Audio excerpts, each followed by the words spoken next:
ಶ್ರೀ ಗುರುಭ್ಯೋ ನಮಃ. ಹರಿ ಓಂ. ಅಷ್ಟಲಕ್ಷ್ಮಿಯರಲ್ಲಿ ನಾವು ಈ ದಿವಸ ಗಜಲಕ್ಷ್ಮಿಯ ಚಿಂತನೆಯನ್ನು ಮಾಡಬೇಕು.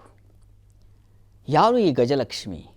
ಏನು ಗಜಲಕ್ಷ್ಮಿಯ ವಿಶೇಷತೆ ಅಂತಂದರೆ, ಶ್ರೀ ಸೂಕ್ತದಲ್ಲಿ ಒಂದು ಮಂತ್ರದ ಸಾಲು, ಲಕ್ಷ್ಮೀರ್ದಿವ್ಯೈರ್ಗಜೇಂದ್ರೈ ಮಣಿಗಣಖಚಿತೈ ಸ್ನಾಪಿತಾ ಹೇಮಕುಂಭೈ ನಿತ್ಯಂ ಸಾ ಪದ್ಮಹಸ್ತಾ ಮಮ ವಸತು ಗೃಹೇ ಸರ್ವಮಾಂಗಲ್ಯಯುಕ್ತ ಅಂತ ಅಲ್ಲಿ ಸ್ತುತಿಸಲಾಗುತ್ತೆ.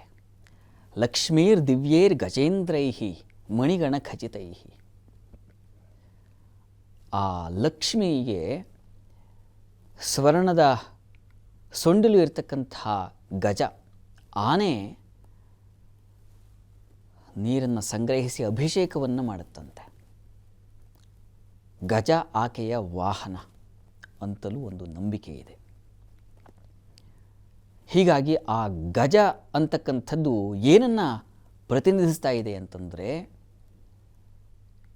ಸೌಖ್ಯವನ್ನು, ಸುಖ ಸಮೃದ್ಧಿಯನ್ನು ಸಂಕೇತಿಸ್ತಕ್ಕಂಥ ಒಂದು ಪ್ರಾಣಿ.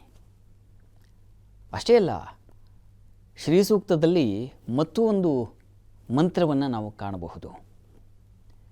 ಪುತ್ರ ಪೌತ್ರ ಧನಂ ಧಾನ್ಯಂ ಹಸ್ತ್ಯಶ್ವಾದಿಗವೇರಥಂ ಅಂತಕ್ಕಂಥದ್ದು.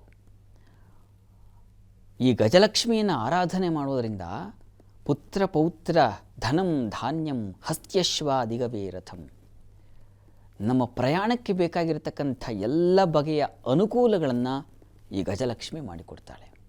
ಹಾಗಾದರೆ ಈಕೆಯ ಸ್ವರೂಪ ಹೇಗಿರ್ತದೆ? ಆಕೆ ಚತುರ್ಭುಜಾಕೃತಿಯಲ್ಲಿದ್ದಾಳೆ.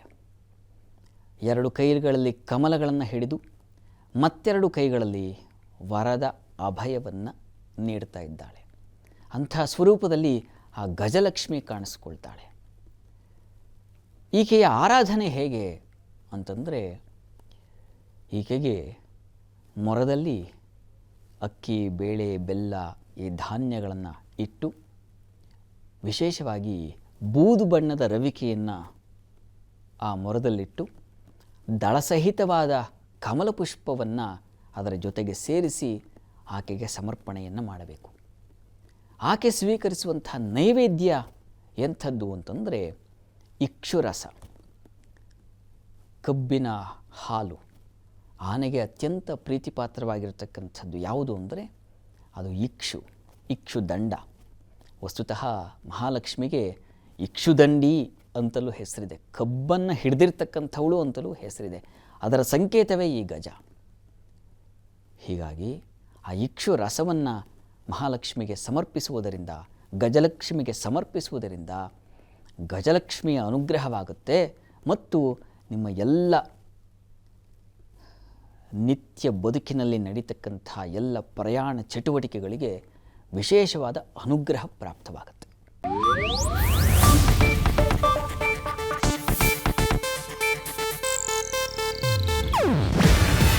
ಇದು ಏಷ್ಯಾನೆಟ್ ನ್ಯೂಸ್ ನೆಟ್ವರ್ಕ್ ಪ್ರಸ್ತುತಿ.